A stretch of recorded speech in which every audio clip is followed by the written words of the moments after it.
Welcome. I am Michelle Gooch, the Managing Director of Plaid for Women and your empowerment coach. I'm so happy y'all are joining us for this health and wellness seminar, the link between hearing and your brain health. This is very little talked about subject, even though there's a lot of research that demonstrates there is indeed a link. We seldom hear about it. So thank you for joining us. Plaidforwomen.com is an award-winning digital media platform for women. We're like a mentor in your inbox with a feature article every week that inspires and empowers. And at Plaid, we know you're ambitious, hardworking, constantly seeking improvement for yourself, both professionally and personally. And because you are all of that, we're guessing that occasionally you feel overwhelmed. At least we do. And just overwhelmed by all the roles that you have to fill and the challenges that you face. So despite our best efforts, we have those days we struggle to find some equilibrium. And if you're like me, you'll often feel isolated in that journey and unsure of how to navigate some of the challenges. So we're all looking for a little support, guidance, community. And that's what you can find at Plaid. Plaid understands these unique challenges that women face, and we're here to guide and support you. We offer a platform full of valuable insights and some life stories, as well as a community of women who are on the journey together. We provide a variety of content covering topics like career and money and health and wellness and home and family. So join us on social media, engage with our content, show up at Fort Worth for lunch, or on the virtual book club, or in a seminar like this. By connecting with Plaid, you can avoid feeling isolated and overwhelmed.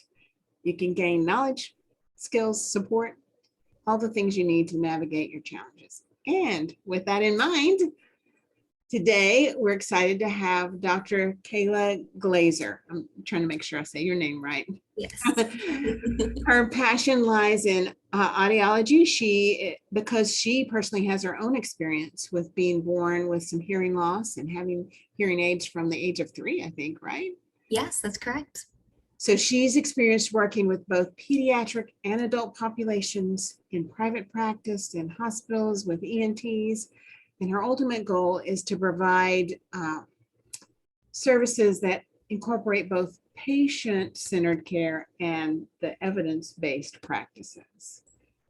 So we're glad you're here today, Dr. Glaser. Thanks for joining us. Yes, thank you so much for having me. It's so nice to see a group like Plaid encouraging women and mentoring them and being there for us. So thank you so much for having me. If you don't mind, I am going to share my screen. Yes, let's go ahead and get your screen up there, and we'll start diving into this topic of the link between brain health and hearing. Perfect. So as Michelle said, this is a topic that is not talked about very often, but it's something very important, and I like to educate my patients as much as I can regarding this topic. Hearing loss affects more than just how we are able to communicate and converse with the people around us, but it affects our brain, our social and emotional well-being, and everything about us as a person.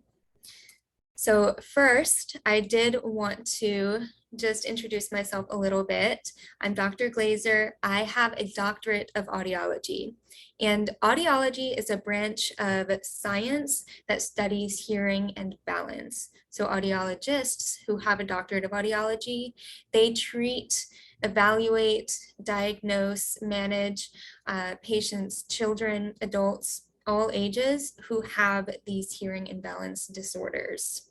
I am licensed in Texas, and I'm certified with the American Speech, Language, and Hearing Association. I was born with hearing loss. I have a disorder called Connection 26. That is a genetic hereditary disorder passed down by both of my parents, who were just carriers. So no one else in my family has hearing loss. I have been wearing hearing aids since I was 3 years old. And my passion in audiology lies in diagnosing, treating, and managing hearing and balance disorders, as well as educating the public about the effects of hearing loss. So today we're going to be talking about 8 things. First, I want to do a brief anatomy and physiology overview just so we can sort of understand what's going on when we are hearing and how it does affect the brain. We're going to talk about hearing loss and the common causes, the way that hearing affects or hearing loss affects speech understanding, tinnitus, which you may have heard as tinnitus, both pronunciations are correct, which is ringing in the ears or other noises, the effects of hearing loss on the brain, on social emotional health, treatment options, and how we can prevent hearing loss. So first we'll get into our anatomy and physiology overview. So on the right, you'll see some animations that I have for you. At the top, we can see how sound enters the ear. So first we have our outer ear, or our pinna. This is what collects any sound waves and funnels them into our ear canal. These sound waves hit our eardrum, which vibrate, much like an instrumental drum. The vibration of this eardrum then vibrates the middle ear bones. We have 3 bones in our middle ear. They're actually the smallest bones in our body. They're called the ossicles. And when these vibrate, they move in and out of our organ of hearing called the cochlea, which is this pink snail-like structure. I'm not sure, are you able to see my mouse at all? Okay, great. So this snail-like structure here is called the cochlea. This bone moving in and out sends fluid that is inside this snail-like structure into motion, which causes an electrical synapse or neurotransmitters to send a signal to the brain via the auditory nerve. So that is sort of the pathway of a sound wave entering the ear and going to the brain. I know that's a really brief overview, but that's how sound travels to the brain. So we have the outer ear, the middle ear, and then the inner ear, which is comprised of the cochlea and the auditory nerve. Down here to the left is what the cochlea looks like in a more broken down view. So these are 3 fluid-filled sacs. These are what vibrate or get sent into motion as those bones move in and out of the cochlea. Then we have this even smaller organ of hearing called the organ of Corti. That is where those neurotransmitters are released and sent into the auditory nerve. And you can see there are hair cells on that organ of Corti. These hair cells are what are releasing those neurotransmitters. So those hair cells are vital to us being able to hear. And a lot of times you may hear people say that they were told by their doctors that their hair cells are damaged. That's what they're talking about. It's hair cells that are inside of their cochlea, sending auditory signals to the brain. Once those signals are sent to the brain via the auditory nerve, they are sent using 2 auditory pathways. This is done using the central auditory nervous system. So there are 2 sides of the brain. We have our left and our right hemispheres. I'm not sure if you've heard of this before. The left side of our brain is our primary language center. So what you'll see here is there are 2 lines. These are 2 auditory nerve branches that are going to the left side of the brain. And that is why the left side of the brain is more of our language centered brain or language focused brain, because most of our auditory system is sending the signal to the left side of the brain. We also have 2 auditory cortices, or 2 areas that process language over here, called Broca's area and Wernicke's area.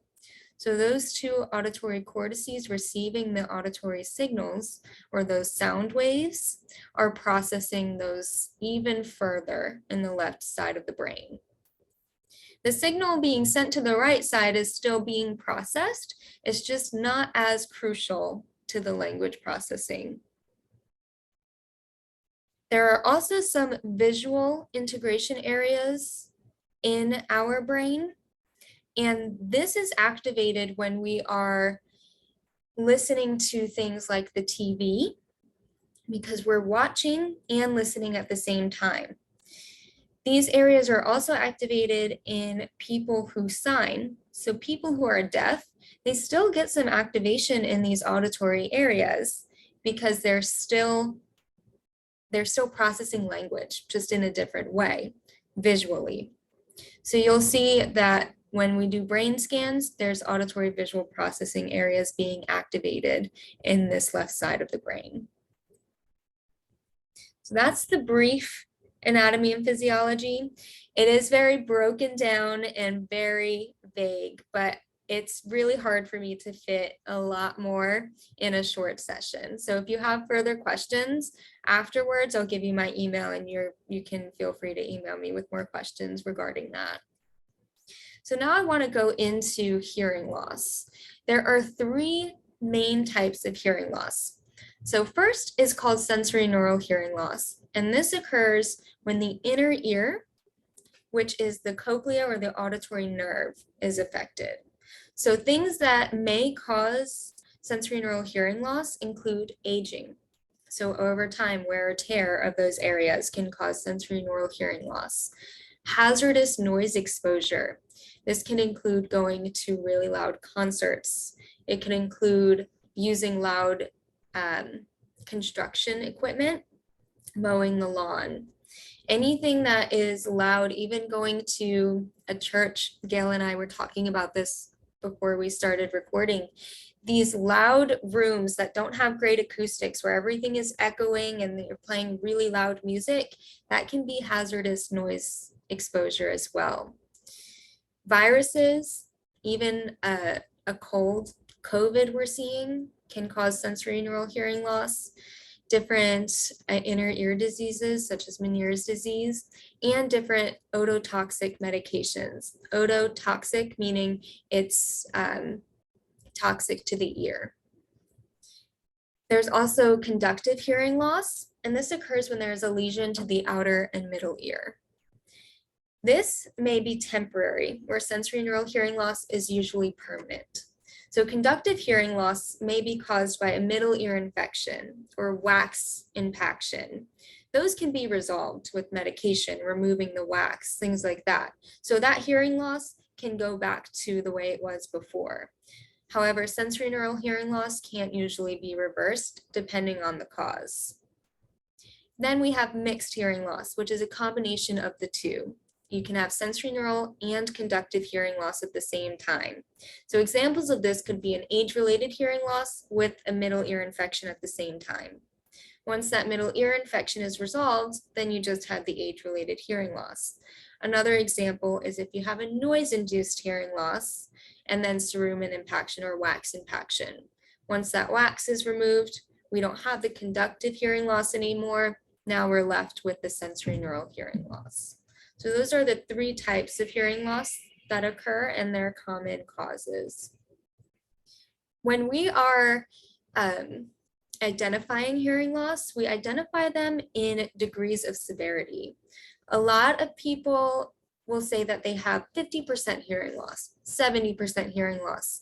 That's not an accurate way to describe your hearing loss because it's a scale. It's almost like when you're saying how hot it is outside. It's 80% hot outside today. Temperature is as much a scale as hearing loss severity is. So when we're looking at hearing loss, we look at it on severity or levels of severity. So you can see here in this graph, we have what's called an audiogram, which is a graph of your hearing loss. And I'll show you an example of one with the hearing loss graphed out on it. From left to right, we go from low frequency or low pitches to high frequency or high pitches. So low pitches may include men's voices, the lowest note on a piano, a tuba if you're an instrumentalist, And high frequencies or high pitches may include a flute, or it may include high-pitched children's voices, women's voices. Then from top to bottom, we have soft intensity level or loudness to high intensity level or really loud. So when we're doing a hearing test, we play beeps at all of these pitches, and we're looking for a threshold, meaning we're looking for how loud we have to play the beep in order for you to hear it. So a threshold is the softest level that you could hear a beep at that pitch. If you're in this blue area, you have normal hearing. This purple area is a mild hearing loss. Then we have moderate hearing loss, severe hearing loss, profound hearing loss. Profound hearing loss is also called as deaf. So if you have profound hearing, you are deaf and you can't hear anything. A severe hearing loss is a very significant hearing loss where without any hearing aids or any other treatment, you cannot hear anything unless someone is right in front of you and speaking very loudly. Moderate hearing loss is what we typically see people come in with when they start to notice a hard time hearing. And mild hearing loss, people typically start to notice difficulty when there's a lot of background noise. Now I want to go over how hearing loss can affect your speech understanding. So down here is an example of hearing loss graphed on an audiogram. Here we have a mild hearing loss sloping to a severe hearing loss. So we can't say this person, because one of their pitches is at 70 decibels, we can't say they have a 70% hearing loss because of the range. We say they have a mild sloping to severe hearing loss, and they have it in both ears. This red line, or these red circles, is the right ear, and this left line with the X's, or this blue line with the X's, is the left ear. Now, the volume of speech is held in the vowels. It's held in those low pitches or those bassier pitches. So we can see on this audiogram what's called a speech banana. Now, a speech banana is a term for where speech sounds lie on a hearing or on an audiogram. So we have sounds such as a D, a B, an N, a G, E, U, A. Those are all in those lower pitches. In the higher pitches, we have consonant sounds such as sh, SH, K, F, S, TH, the th sound. Those hold more of the clarity or the understanding of speech. So this hearing loss here that I have picked out is a very typical age-related hearing loss. So this is one that I see a lot on patients who are older and don't realize that they have a hearing loss because their hearing is not so bad in those lower pitches. So they can hear that people are talking, but it sounds like people are mumbling all the time because their clarity of speech is not so good anymore, since those consonant sounds aren't loud enough for them anymore.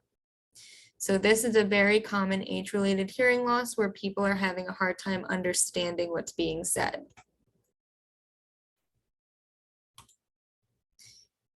So tinnitus or tinnitus is the perception of sound where there's no external stimulus present. It can sound like a ringing, a buzzing, or a humming. So in complete silence, you're hearing a sound. Typically it's a ringing, a one-toned ringing, but it can sound like cicadas or a waterfall or anything like that. 20% of Americans experience tinnitus, and you can experience this without hearing loss. Hazardous noise exposure is the most common cause of tinnitus. So things such as shooting guns, really common or consistent concert exposure, heavy equipment or machinery usage, that will lead to a higher likelihood of you having tinnitus because it's damaging your hearing. Tinnitus with normal hearing is often an early warning sign of noise damage or hearing loss. So if you're starting to experience tinnitus, it's a good idea to go see your audiologist and get your hearing tested. It can be caused by medication or other health-related issues. So it's also a good idea to see a doctor, such as an ENT, if you're experiencing tinnitus, just so that they can rule out some of those other issues just in case. Tinnitus is not curable, and it can be very impactful for some people because it can really affect their everyday life. It can make it difficult for people to fall asleep, it can disrupt their sleep, cause irritation or annoyance, negatively impact your concentration, or impact relaxation. However, hearing aids or some other devices can relax or make the tinnitus less noticeable. And some patients actually notice that it goes away completely. So it may not be curable without hearing aids in, but when you're wearing hearing aids, it tends to be a lot less bothersome. Now, for the main point of today's presentation, and I think the most important point, is hearing loss and the brain. And this is the part that's not very well presented in today's society or in the news or outlets or anything. So hearing loss has been researched and found to be linked with an earlier onset or a high likelihood of Alzheimer's and dementia. I have included a few research studies in the presentation that we're going to go over today. The first one was a research study completed in 2011, and it was a longitudinal study, meaning that it was tracked for 12 years. And it tracked 639 adults who, before the study, did not have any signs of cognitive impairment, so no signs of dementia or of Alzheimer's, but they did have hearing loss. So they found that mild hearing loss doubled their dementia risk, moderate hearing loss tripled their dementia risk, and severe hearing loss quadrupled their dementia risk. So even a mild hearing loss doubled their dementia risk, and most people have more than a mild hearing loss. So that was one of the first studies that really showed audiologists and other professionals that hearing loss has more an impact on people than just their communication and just their ability to hear. Another study that was done in the US was more of a comparison study where they took 2,400 nationally representative people, and it further solidified the relationship between hearing loss and dementia. It found that the likelihood of dementia was lower in hearing aid users as compared to non-users. So they took other research articles and compared them so that they could take a more representative sample, and they found that yes, it is true, hearing loss that is untreated can cause dementia. However, those who did wear hearing aids had a lower likelihood of developing dementia than those who didn't wear hearing aids. And we'll talk more about the impact of wearing hearing aids and how it can slow down your risk of developing dementia and even completely stop it compared to people with normal hearing. I have included some other studies that did brain scans, not just cognitive testing and things like that, to show the actual brain changes that happen when you have hearing loss. So this first one is a study that was done by Anu Sharma, and I actually had the privilege of hearing her speak at a convention that I went to in Pennsylvania, and she presented this study to us there, where she did a brain scan on someone who had normal hearing, and then over time on them again when they developed hearing loss. So this is on their left cerebral hemisphere, where language mostly is and where those two auditory cortices are. And we can see that there is much more activity in that temporal lobe where those Broca's and Wernicke's area are when she had normal hearing versus when there was hearing loss. It even traveled to or migrated to a different area. Now, when we are born, even before we are born, our brain is forming neural connections and synapses. We can hear in the womb before we're born, and because of that, we're able to form these connections and we're strengthening these connections to be able to hear. When we stop using those neural synapses and neural connections, we start to lose them. It's like a muscle. When you're working out your arm, if you stop working out for a few months, that muscle is not going to be as strong. However, the difference is with the brain, the older we get, the less plastic or the less malleable the brain is, and we can't get those connections back. It's like a use it or lose it situation. In this study that was done on the right, they actually measured the gray matter volume. And they found that there was less gray matter in those auditory cortices than when they had normal hearing. So hearing loss caused the gray matter volume to decrease over time, further solidifying that those neural connections were atrophying.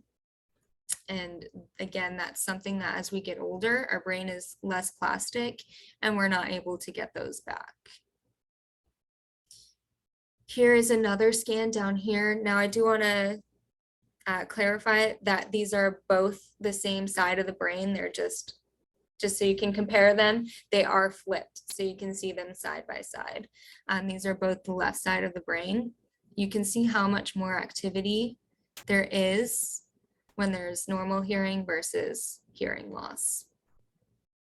So over the years, we are seeing more and more brain scan studies showing the loss of neural connections and neural synapses due to hearing loss. Another slide that I wanted to add, because I had this question at another presentation I did, is for people who have single-sided deafness. And single-sided deafness occurs when someone loses hearing completely in one ear.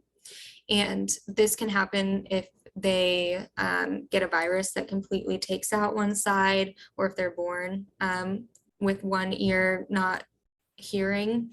Now, if you're born deaf, you didn't form those pathways. So there are no synapses for you to lose. And those people develop those language areas in a different way. So for example, if you're signing, you're developing language areas using sign. So you're not losing any of those connections that we made when we were born hearing. So they are not on the same trajectory as we would be if we didn't treat our hearing loss. So they're not going to develop Alzheimer's or dementia due to hearing loss. Same thing would be the case if you were born with a single-sided deafness. You wouldn't lose any connections that you had once had. However, if you developed a single-sided deafness, I did do some research into how that could affect your brain development. And there wasn't as much research as there was for bilateral or hearing loss in both ears. What I was able to see was in this one study, it did find that complete loss of input from one ear in adulthood triggered both functional and structural alterations to dorsal temporal and frontal parietal areas. And to break that down, they did still see in these scans changes in the activity in the brain. However, it sort of migrated to different areas. So it didn't show complete loss of those neural connections. It showed that they had moved to different areas of the brain. And so I can't say for sure that they're at the same risk as people who are losing hearing in both ears.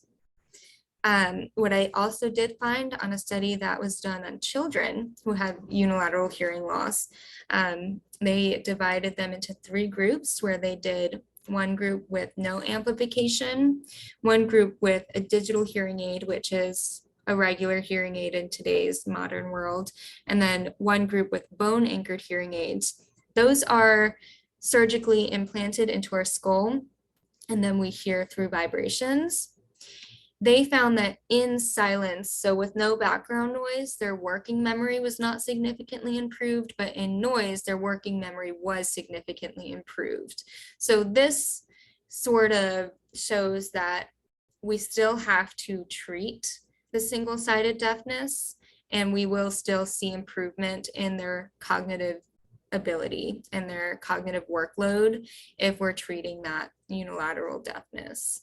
But I don't have, or I couldn't at least find with my research, anything that could definitively say if they're still at the same risk of Alzheimer's or dementia as people who have bilateral hearing loss.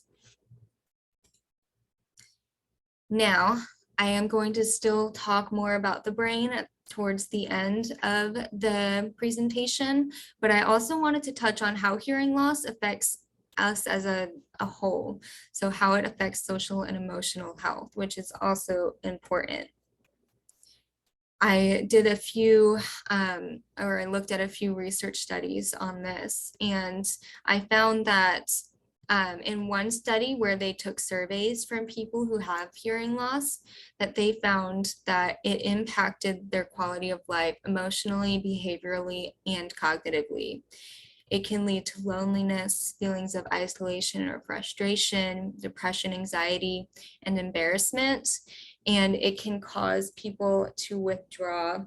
It can cause people to bluff or pretend like they heard you or pretend like they know what's going on.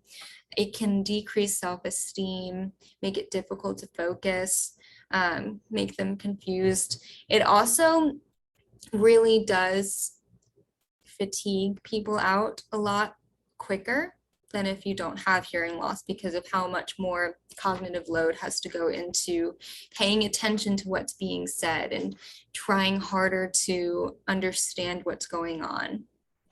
In the National Health, Nutrition, and Examination Survey that was just released, they found that 19.1% of adults with hearing loss reported mild depressive symptoms, and 11.4% of adults with hearing loss reported moderate to severe depressive symptoms. And that, to me, is a significant amount of adults who are feeling depressed because of their hearing loss. And in this study on depression and dementia, there is evidence to support that depression is also a risk factor for dementia.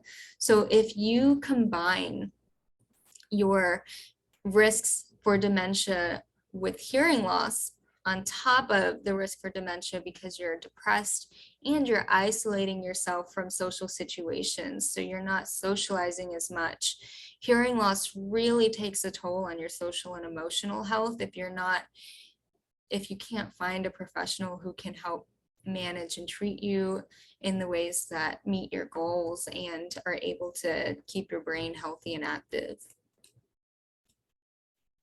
So talking about treatment options, there are a lot of options nowadays, depending on what our patients' goals are, and also based on their hearing loss, based on their conditions that's causing their hearing loss. There's a lot of factors, but there has been so much improvement in today's technology that we can treat and manage pretty much everyone who has a hearing loss and wants to go the treatment route. So first, I do want to talk about hearing aids and what we have found, how they help with dementia and how hearing loss can cause dementia.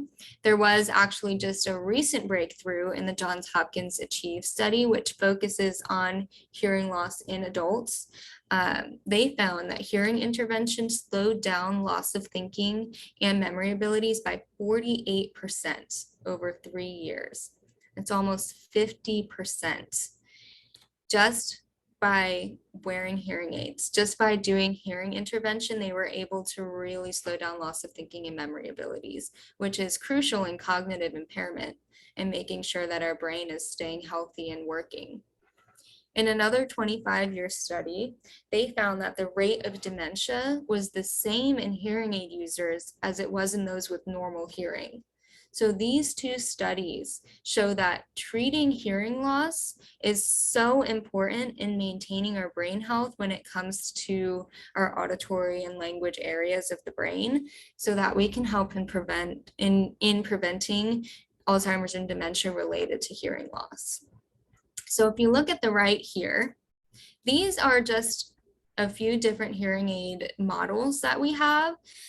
It really depends on your hearing loss, your ear canal size and shape, and your dexterity needs, how if you're living home alone, if you're independent, how old you are, everything goes into how you and your provider are going to pick what works best for you. And it is so important that you find an audiologist that is going to work with you and your needs to find the best fit, because it is not a one size fits all.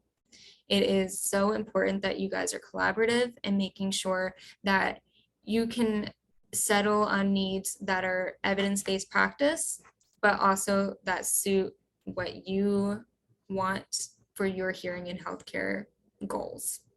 Because I have, you know, run into patients who have been unhappy with their care because they didn't find the right provider that was listening to them and that was giving them what they needed.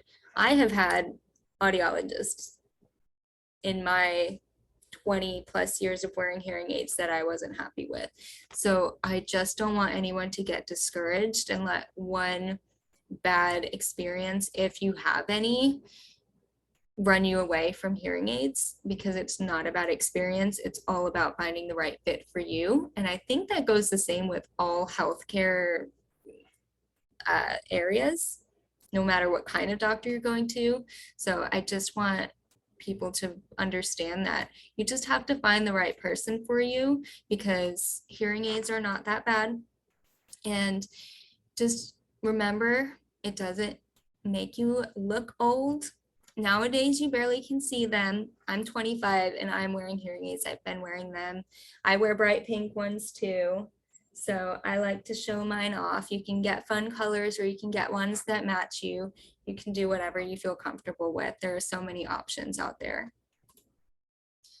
There are other options for people who have more severe hearing losses or different types of hearing losses. So there's some implantable devices. So we have cochlear implants, which is shown in this graphic at the top. These are surgically implanted into the cochlea, which was that snail-like structure that I showed in the beginning. The electrode replaces those hair cells. So those are what is sending those electrical impulses to the brain rather than the hair cells. And this is primarily used for people who have profound hearing loss or close to profound hearing loss and really poor word understanding, even with hearing aids. So they have to do a hearing aid trial first, just because insurances usually won't approve surgery without making sure that other options weren't available to them. But cochlear implants have been proven to be really helpful for people, especially with the right oral rehabilitation, which is really important to make sure that they're able to understand or make sense of the new acoustic stimuli that they're getting. And it is for sensory neural hearing loss. So this is an option for conductive hearing loss. Then we have bone anchored hearing aids, and this device can be surgically implanted or there are non-surgical options. But typically an abutment or a sort of screw is inserted into the skull and vibrates the skull to stimulate the cochlea. So usually this is used for a conductive hearing loss or for single-sided deafness. And any non-surgical options can include one manufacturer has one that sticks onto the back of the ear and vibrates that way. We also do for kiddos kind of a headband. It goes, they kind of wear it just like a headband and it presses right behind on the bone, or a sound arc, which looks like, have you seen the bone conduction here or headphones people are using nowadays? It looks just like that. So there are many options for people who can't do hearing aids for whatever reason. But both of these are the same as using a hearing aid to treat hearing loss and prevent Alzheimer's or dementia. Now I want to just touch on ways that we can prevent hearing loss, just so we don't have to worry about if we're damaging our hearing or if we're causing any issues down the line. First, it's really important that we are getting our hearing tested annually. I say you start at 30, 35, because especially nowadays, kids, teenagers are listening to their music super loud, going to concerts, or in environments that can be damaging. And then once you do have an established hearing loss, you can talk to your provider about options for you. And another thing is also just getting an ear exam. And you can do this with your primary care doctor or your ENT to make sure that anatomically everything looks good. There's no wax in your ears or anything like that. Reduce hazardous noise exposure. Now, this can be hard to determine if you're in a hazardous environment. The Apple Watch nowadays has a noise level detector that you can use. I think you can do that also on your phone. And there's a lot of apps where you can download a sound level meter. Anything that's above 85 decibels or 90 decibels is considered hazardous after a long period of time. So if you're in that environment for a really long period of time, like 4 hours, that can start to damage your hearing. But really loud impulse noises or something that's really impactful, that can be super damaging in short periods of time. So if it's something like a hammer and it's over 85 decibels, but you're just hitting it once or twice, just because of that impact sound, that can be more damaging in a short amount of time. So try and wear proper hearing protection in those situations. And I have some examples to the left. The appropriate hearing protective device depends on the type of noise and the environment that you're in. The most common ones you'll see are those foam ones that you roll up and put in your ears. Those are great because those protect your ears from a lot of different types of sounds. Sometimes they're too protective where you can't hear anything else going around you. So if you're going to a concert, you can even get ones that have filters in them. They are more expensive, but you're able to hear conversation while they filter out the damaging noises. So you can go as simple as foam inserts, or you can go as fancy as these ones that are electronic and turn on when a loud noise is activated, like a gun if you're at a shooting range, but you can still hear people talking. So if you just do some research on hearing protective devices, you can find some really good ones out there.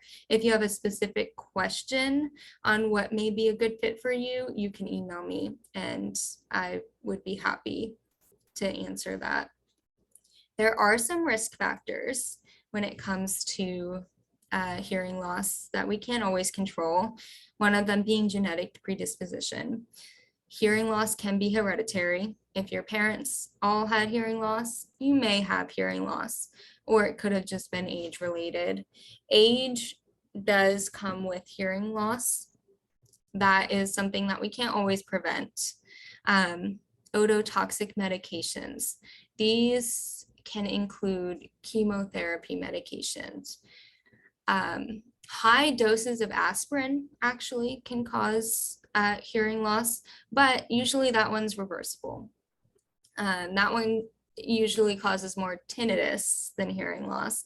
But if you just look up ototoxic medications, or you look up can this medication cause hearing loss, you may be able to find that one out. Usually medications cause more of the ringing than the hearing loss. Ototoxic chemicals, some in work environments, some metals and things like that can cause hearing loss. Recurrent ear infections, if you had a lot of ear infections growing up that caused perforations or anything like that, you needed surgeries, those can eventually cause a permanent hearing loss. Viral infections can cause a hearing loss if it attacks your auditory nerve, and prolonged noise exposure. So those are risk factors to just keep in mind or be mindful of. And that is all that I have. Does anyone have any specific questions for me? Fantastic. Thank you, Dr. Glaser. Yes, we have about 5 minutes. If you have a question, you can either unmute yourself and ask, or you can type it in the chat and we'll get Dr. Glaser to answer it. Anybody have questions about what what you heard or what you didn't hear? It's fascinating to discover the impact that hearing loss has on us holistically, socially, emotionally, but also in this idea of brain health. So we appreciate you giving us this information. Yes, and I would just like to say, if you haven't had a hearing test, you can go somewhere and usually get a free hearing test once a year, depending on your insurance. Your insurance should be able to cover the hearing test. So you can call offices, audiology offices, or you can go to a Costco or a Sam's Club because they usually do a free hearing test. I don't recommend getting hearing aids through there, only because they don't do bundled services. So you do have to pay for every fitting or follow-up appointment after that. And they don't normally do a real ear measurement when you get your hearing aids fitted, which is really important in your success with the hearing aids and in stimulating the brain appropriately and making sure that you're happy with them. So when finding an audiologist, if you are interested in hearing aids, make sure that they do real ear measurements that ensure the hearing aids fit to you and are a prescriptive fit, because the factory tries to set them appropriately to your hearing loss. But I have fit hearing aids before that are completely off of the prescription, because everyone's ear canal shape and size is very different from the next person. So it's a good tip. Thank you. You're welcome. We appreciate it. Glad you have all the knowledge. That was all new to me. And so Yes, we of appreciate you course. sharing all that Yeah. knowledge. I put Dr. Glaser's email address in the chat there. If you think of a question and you'd like to ask her in the future, feel free to just send her a note. Yes. And then before we jump off, I just want you to know that our next online seminar will focus on, this one focused on health and wellness. Next time we'll focus on career and money, and we'll have our own money empowerment expert, Gail White, in the house. That is August the 30th. So if you want to mark your calendar and watch for emails that will come your way about that. Have a great day and take care of your hearing. Yes. Bye-bye. Thank you. Very informative. You're welcome. Thank you so much for coming.